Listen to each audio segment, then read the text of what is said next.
venerables padres y hermanos, no sin temor, pero con una conciencia libre y tranquila ante Dios que vive y me ve, tomo la palabra en medio de vosotros, en esta augusta asamblea. Desde que me hallo sentado aquí con vosotros, he seguido con atención los discursos que se han pronunciado en esta sala, ansiando con grande anhelo que un rayo de luz, descendiendo de arriba, iluminase los ojos de mi inteligencia y permitiese votar los cánones de este santo concilio ecuménico, por perfecto conocimiento de causa. Penetrado del sentimiento de responsabilidad por la cual Dios me pedirá cuenta, me he puesto a estudiar con escrupulosa atención los escritos del Antiguo y Nuevo Testamento, y he interrogado a estos venerables monumentos de la verdad para que me diesen a saber si el Santo Pontífice que preside aquí es verdaderamente el sucesor de Pedro, vicario de Jesucristo, infalible doctor de la Iglesia. Me he visto precisado a ignorar el estado actual de las cosas y a transportarme en mi imaginación con la antorcha del Evangelio en las manos, a los tiempos en que ni el ultramontanismo ni el galicanismo existían, y en los cuales la Iglesia tenía por doctor a San Pedro, San Pablo, Santiago y San Jorge, doctores a quienes nadie puede negar la autoridad divina, sin poner en duda lo que la Santa Biblia que tengo delante nos enseña y la cual el Concilio de Trento proclamó como la regla de la fe y de la moral. He abierto, pues, estas sagradas páginas, y bien, me atreveré a decirlo, nada he encontrado que sancione próxima o remotamente la opinión de los ultramontanos. Aún es mayor mi sorpresa, porque no encuentro en los tiempos apostólicos nada que haya sido cuestión de un papa sucesor de San Pedro y vicario de Jesucristo, como tampoco de Mahoma, que no existía aún. Vos, señor Manning, diréis que blasfemo, y vos, monseñor Fiel, diráis que estoy demente. No, monseñores, no blasfemo, ni estoy loco. Ahora bien, habiendo leído todo el Nuevo Testamento, declaro ante Dios con mi mano elevada al gran crucifijo que ningún vestigio he podido encontrar del papado tal como existe ahora.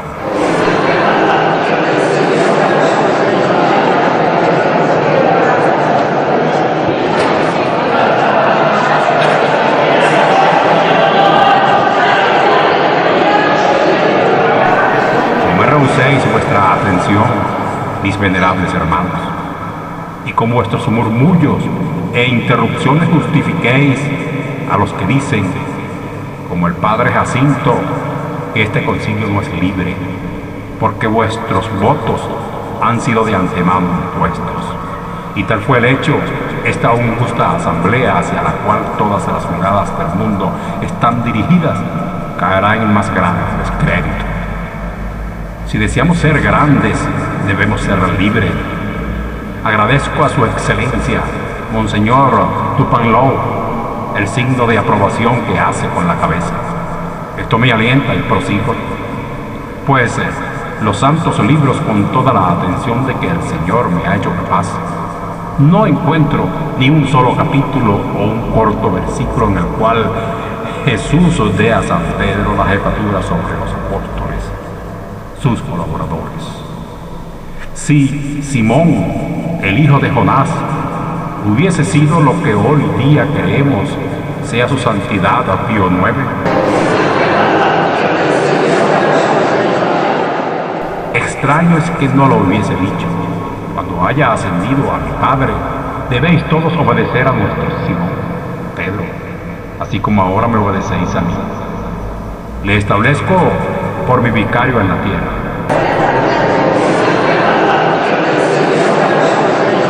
No solamente calla Cristo sobre este particular, sino que piensa tampoco en dar una cabeza a la iglesia, cuando promete tronos a sus apóstoles para juzgar a las 12 tribus de Israel, Mateo 12 y 28, les promete 12, una para cada uno, sin decir que entre dichos tronos uno sería más elevado, el cual pertenecía a Pedro, indudablemente.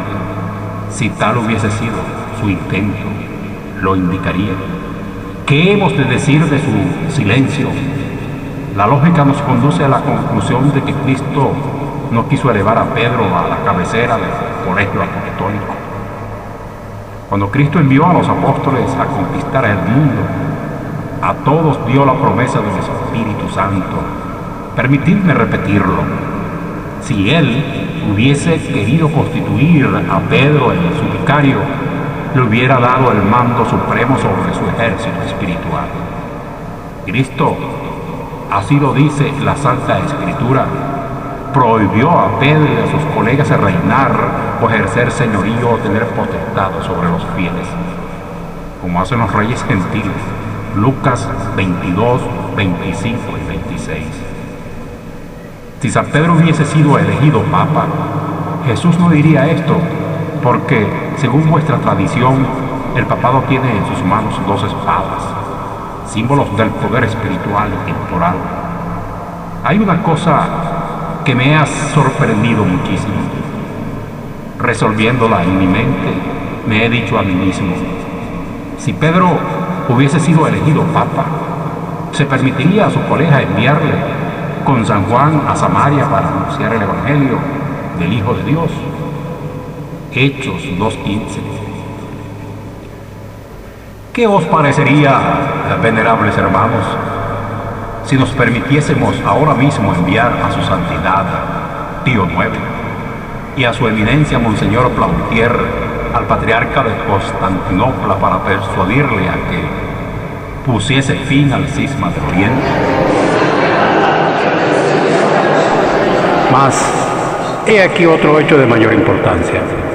Un concilio ecuménico se reúne en Jerusalén para decidir cuestiones que dividían a los fieles. ¿Quién debiera convocar este concilio si San Pedro fuese papa? Claramente San Pedro. ¿Quién debiera presidirlo? San Pedro, su delegado. ¿Quién debiera formar o promulgar los cánones? San Pedro. Pues bien, nada de esto sucedió. Nuestro apóstol asistió al concilio, así como los demás, pero no fue quien reasumió la discusión sino Santiago, y cuando se promulgaron los decretos se hizo en nombre de los apóstoles, ancianos y hermanos. Hechos 15. ¿Es esta la práctica de nuestra iglesia? ¿Cómo más lo examino? Oh venerables hermanos, tanto más estoy convencido de que en las Sagradas Escrituras el hijo de Jonás no parece ser el primero. Ahora bien, mientras nosotros enseñamos que la iglesia está edificada sobre San Pedro, San Pablo, cuya autoridad no puede dudarse, dice en su epístola a los Efesios 2:2, que está edificada sobre el fundamento de los apóstoles y profetas, siendo la principal piedra del ángulo Cristo mismo. Este mismo apóstol cree tan poco en la supremacía de Pedro que abiertamente culpa a los que dicen somos de Pablo, somos de Apolo, 1 Corintios 1:12, y así como culpa a los que dicen somos de Pedro. Si este último apóstol hubiera sido el vicario de Cristo, San Pedro se habría guardado bien de no censurar con tanta violencia a los que pertenecían a su propio colega. El mismo apóstol Pablo, al anunciar los oficios de la iglesia, menciona apóstoles, profetas, evangelistas, doctores y pastores.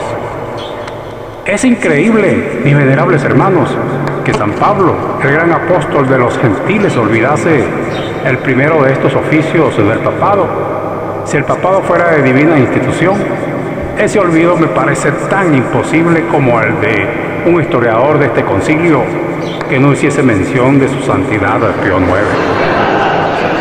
¡Silencio, hereje! ¡Silencio! Calmaos, venerables hermanos, que todavía no he concluido.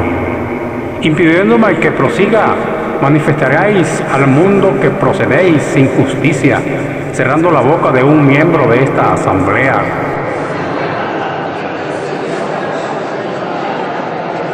Continuaré. El apóstol Pablo no hace mención en ninguna de sus epístolas a las diferentes iglesias de la primacía de Pedro. Si esta primacía existiese, si, en una palabra, la iglesia hubiese tenido una cabeza suprema dentro de sí, infalible en enseñanzas, ¿podría el gran apóstol de los gentiles olvidar el mencionarla? ¿Qué digo? Más probable que hubiese escrito una larga epístola sobre esta importante materia.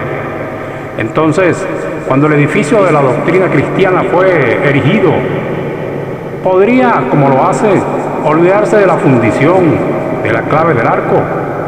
Ahora bien, si no opináis que la iglesia de los apóstoles fue herética, la que ninguno de vosotros desearía u osaría decir, estamos obligados a confesar que la iglesia nunca fue más bella, más pura, ni más santa que en los tiempos en que no hubo papa.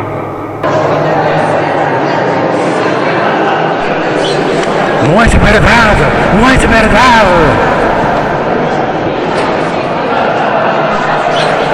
No es verdad, no es verdad.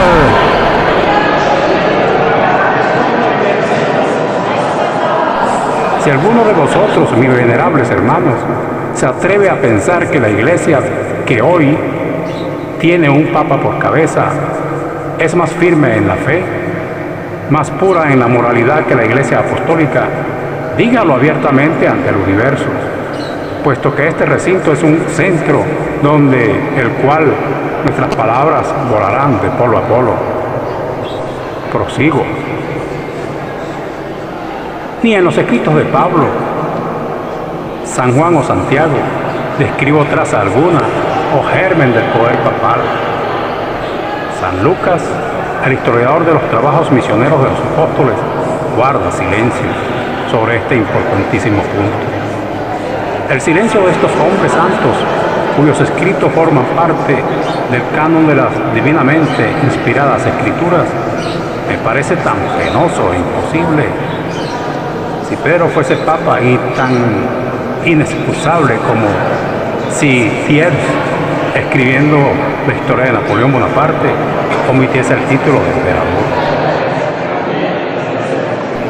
Veo delante de mí un miembro de la asamblea que dice, señalándome con el dedo, ahí está un obispo cismático que se ha introducido entre nosotros con falsa bandera. No, mis venerables hermanos, no he entrado en esta justa asamblea como un ladrón por la ventana, sino por la puerta, como vosotros. Mi título de obispo me dio el derecho a ello, así como mi conciencia cristiana me obliga a hablar y decir lo que creo ser verdad. Lo que más me ha sorprendido y que, además, se puede demostrar es el silencio del mismo San Pedro.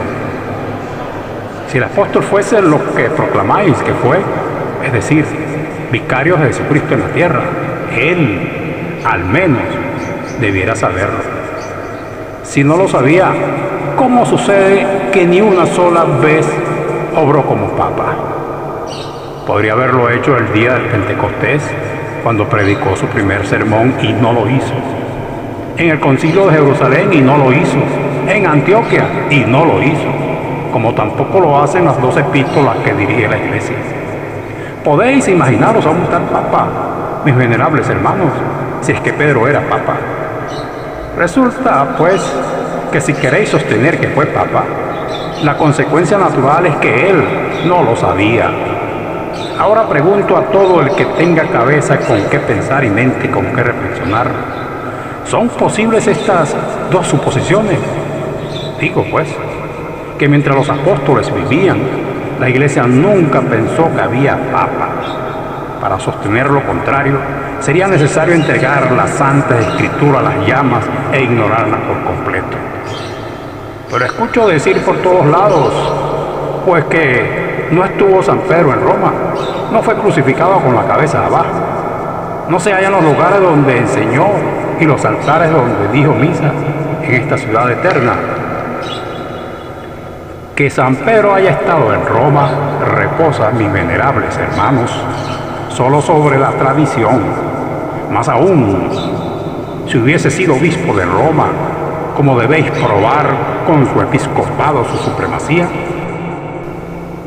Escaligero, uno de los hombres más eruditos, no vacila en decir que el episcopado de San Pedro y su residencia en Roma debería clasificarse entre las leyendas ridículas.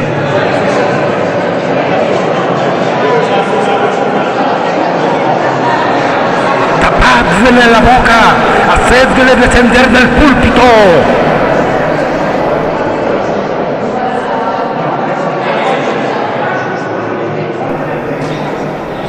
Venerables hermanos, estoy pronto a callarme, mas ¿no es mejor en una asamblea como la nuestra probar todas las cosas como manda el apóstol y creer todo lo que es bueno? Pero, mis venerables hermanos, tenemos un dictador ante el cual todos debemos prostrarnos y callar, aún su santidad Pío IX, e inclinar su cabeza. Ese dictador es la historia. Esta no es como un legendario que puede reformar el estilo con que el alfarero hace subir al barro, sino como un diamante que esculpe en el cristal palabras indelebles. Hasta ahora me he apoyado solo en ella, y no encuentro vestigio alguno del papado en los tiempos apostólicos. La falta es suya, no es mía. ¿Queréis quizá colocarme en la posición de un acusado de mentira? Hacedlo si podéis. Oigo a la derecha estas palabras: tú eres Pedro, y sobre estas dos rocas edificaré mi iglesia. Mateo 6:18. Contestaré esta objeción después, mis venerables hermanos, mas antes de hacerlo, deseo presentaros el resultado de mis investigaciones históricas, no hallando ningún vestigio del papado en los tiempos apostólicos. Me dije a mí mismo: quizá hallaré al Papa en los 4 primeros siglos, y no he podido dar con él. Espero que ninguno de vosotros dudará de la gran autoridad del santo obispo de Nipona, el grande y bendito San Agustín, este piadoso doctor, honor y gloria de la Iglesia Católica. Fue secretario en el concilio de Meline. En los decretos de esa venerable asamblea se hallan estas palabras, cito: todo el que apelase a lo de otra parte del mar no será admitido en la comunión por ninguno en el África.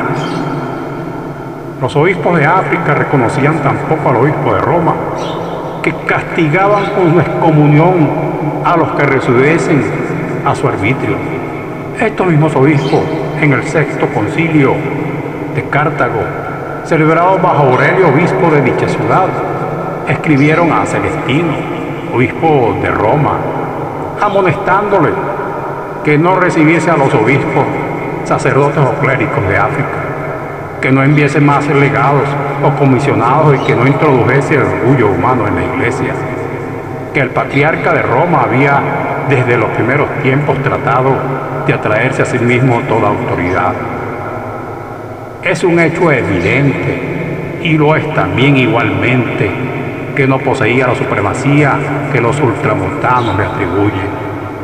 Si la poseyese, osaría los obispos de África, San Agustín entre ellos, prohibir apelaciones a los decretos de su Supremo Tribunal. Confieso, sin embargo, que el patriarca de Roma ocupaba el primer puesto. Una de las leyes de Justiniano dice, cito: mándanos, conforme a la definición de los 4 concilios, que el santo Papa de la antigua Roma sea el primero de los obispos, y que su Alteza, el arzobispo de Constantinopla, que es la nueva Roma, sea el segundo. Inclínate, pues, a la supremacía del Papa, me diréis. No corráis tan apresurados a esa conclusión, mis venerables hermanos, porque la ley de Justiniano lleva escrito al frente, cito, del orden de sedes patriarcales: procedencia es una cosa y el poder de jurisdicción es otra. Por ejemplo, suponiendo que en Florencia se reuniese una asamblea de todos los obispos del reino. La procedencia se daría naturalmente al primado de Florencia, así como entre los occidentales se considera al patriarca de Constantinopla y en Inglaterra al arzobispo de Canterbury. Pero ni al primero, segundo ni tercero podría aducir de la asignada posición una jurisdicción sobre sus compañeros. La importancia de los obispos de Roma procede no de un poder divino, sino de la importancia de la ciudad donde está la sede. Monseñor Davoy no es superior en dignidad al arzobispo de Avignon, mas no obstante, París le da una consideración que no tendría si en vez de tener su palacio en las orillas del Sena, se hallase sobre el Ródano. Esto que es verdadero en la jerarquía religiosa, lo es también en materias civiles y políticas.